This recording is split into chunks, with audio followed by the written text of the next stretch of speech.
सर्वांना दीर्घायुष्य उत्तम आरोग्य लाभू दे. नेहमीच जनतेच्या खुशालीसाठी मी नेहमीच प्रार्थना करतो.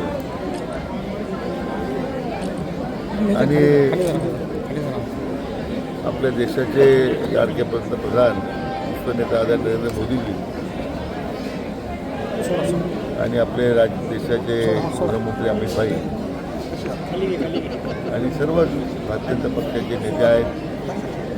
अविरतपणे देशसेवेसाठी काम करत राहतात. राज्याचे लोकप्रिय मुख्यमंत्री माननीय देवेंद्रजी फडणवीस यांच्या नेतृत्वाखाली महाराष्ट्र दुष्काळमुक्त करण्याचा संकल्प जो आपण केलेला आहे, तो संकल्प करण्यासाठी साईबाबांना आम्हाला शक्ती द्यावी अशा प्रकारची प्रार्थना साईचरण्यात केलेली आहे. नवीन वर्षासाठी तुम्ही काय संकल्प केला आहे? असं की नवीन वर्ष हा संकल्प आहे, राज्य दुष्काळमुक्त करण्याचा संकल्प मी केलेला आहे.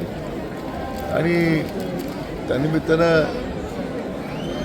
राज्य दुष्काळमुक्त होताना सर्वांनाच करण्याबरोबरच सर्वांना सुखशांती मिळू दे अशा प्रकारची प्रार्थना मी नेहमीच करत आलेलो आहे.